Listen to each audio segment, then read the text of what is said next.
തിരുനാമത്തിന് മഹത്വം ഉണ്ടായിരിക്കട്ടെ.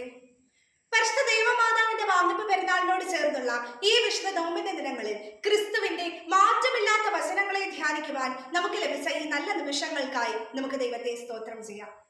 വിശുദ്ധ ലൂക്കോസ് എഴുതിയ സുവിശേഷം 1-ാം അധ്യായം 45-ാം വാക്യത്തിൽ ഇപ്രകാരം രേഖപ്പെടുത്തിയിരിക്കുന്നു: കർത്താവ് തന്നോട് അരുളി ചെയ്തത് സകലതും നിവൃത്തിയാകും എന്ന് വിശ്വസിച്ചവൾ ഭാഗ്യവതി. വിശുദ്ധി, വിനയം, അനുസരണം, ആത്മസമർപ്പണം തുടങ്ങിയ സദ്ഗുണങ്ങളുടെ സമുദ്രവും അനുകരണ യോഗ്യമായ ആളത്വത്തിന്റെ ഉദാഹരണവുമാണ് വിശുദ്ധ കന്യകമറിയം. ഉയരങ്ങളിൽ അഗ്നിസിംഹാസനത്തിൽ ആരൂഢനായിരിക്കുന്ന പിതാവിന്റെ വലതുഭാഗത്ത് പിതാവിനോടൊപ്പം ഇരുന്ന പുത്രൻ ഭൂമിയിലേക്ക് ഇറങ്ങി വന്ന് ആ പുത്രനെ പാർക്കുവാനുള്ള പറുദീസായായി പരിശുദ്ധ അമ്മയുടെ ഗർഭപാത്രത്തെ അത്യുന്നതനായ ദൈവം തിരഞ്ഞെടുത്തു. സ്വർഗീയ ദൂതനായ ഗബ്രിയേൽ ആ നിർമ്മല കന്യകയുടെ അടുക്കൽ വന്ന് ഇപ്രകാരം പറയുന്നു: കൃപ ലഭിച്ചവളെ, നിനക്ക് വന്ദനം, കർത്താവ് നിന്നോടുകൂടെ. ദൈവകൃപയെ ഏറ്റുവാങ്ങുവാൻ തക്കവണ്ണം ദൈവമാതാവ് നിർമ്മലയായിരുന്നു. ആത്മാർപ്പണത്തിന്റെ ഉദാത്തമായ ഉദാഹരണമാണ് പരിശുദ്ധ ദൈവമാതാവ് നമുക്ക് കാട്ടിത്തരുന്നത്. അതുകൊണ്ടാണ് ഇതാ ഞാൻ കർത്താവിന്റെ ദാസി, നിന്റെ വാക്കുപോലെ എനിക്ക് ഭവിക്കട്ടെ എന്ന് മാതാവ് പറയുന്നത്.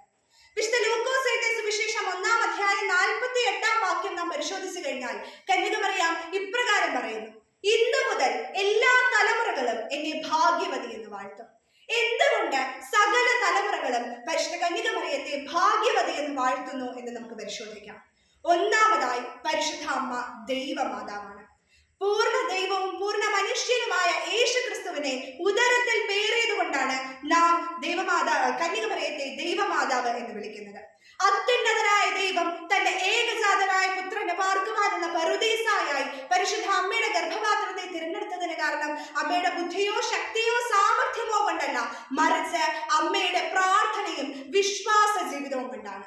അമ്മ കർണത്തിലൂടെ ദൈവശബ്ദം കേട്ട് ദൈവപുത്രനെ ഉദരത്തിൽ ശ്രവിച്ചു. ദൈവശബ്ദം കേട്ട് വിട്ടുപോകാതെ ദൈവശബ്ദത്തെ വചനമായി ക്രിസ്തുവായി നമ്മുടെ ഉള്ളിൽ ഒരുപാകുവാൻ നമുക്ക് ഒരുക്കമുള്ളവരായി പ്രാർത്ഥിക്കാം. നാം നമ്മോട് തന്നെ ചോദിക്കേണ്ട ഒരു ചോദ്യമുണ്ട്: എന്റെ ജീവിതത്തിലൂടെ എനിക്ക് ആർക്കെങ്കിലും ക്രിസ്തുവിനെ പകർന്നു കൊടുക്കുവാനായി സാധിച്ചിട്ടുണ്ടോ?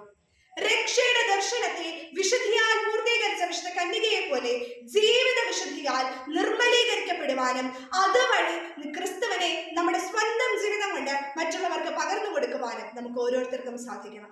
രണ്ടാമതായി, അവരുടെ വേദനയെ കർത്തൃസന്നിധിയിൽ സമർപ്പിക്കുന്ന പരിശുദ്ധ അമ്മ.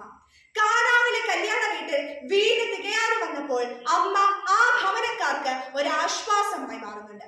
അവരുടെ വേദനയെ, അവരുടെ ഹൃദയഭാരങ്ങളെ തിരുസന്നിധിയിൽ സമർപ്പിക്കുക എന്നതാണ് ആത്മീക കൃത്യങ്ങളുടെ അടിസ്ഥാന പ്രമാണമെന്ന് പരിശുദ്ധ അമ്മ നമ്മെ പഠിപ്പിക്കുന്നു. മറ്റുള്ളവരുടെ കുറവുകളെ തിരിച്ചറിയുവാൻ അവരിലേക്ക് നമ്മുടെ ആത്മനേത്രങ്ങളുടെ ദൃഷ്ടി പതിപ്പിക്കാം. മറിയം ക്രിസ്തുവിന്റെ ശിഷ്യന്മാരോട് ഇപ്രകാരം പറയുന്നു: അവൻ നിങ്ങളോട് എന്തെങ്കിലും കൽപ്പിച്ചാൽ അപ്രകാരം ചെയ്യും. ക്രിസ്തുവിന്റെ കൽപ്പനകളെ അപ്രകാരം ശിരസാൽ വഹിക്കുവാനാണ് നാം വിളിക്കപ്പെട്ടിരിക്കുന്നത്. അപ്പോൾ പരിശുദ്ധ കന്യകയുടേതുപോലെ അത്ഭുതങ്ങൾ വിരിയുന്ന അനുഭവങ്ങളായി നമ്മുടെ ജീവിതങ്ങളും മാറ്റപ്പെടും. മൂന്നാമതായി, മഹത്വത്തോടെ ഉയരങ്ങളിലേക്ക് കയറുന്ന പരിശുദ്ധ അമ്മ. പരിശുദ്ധയുടെ പര്യായമായ ദൈവമാതാവിന്റെ ഈ ലോക അവസാനം അതിശ്രേഷ്ഠതയോടെയാണ്.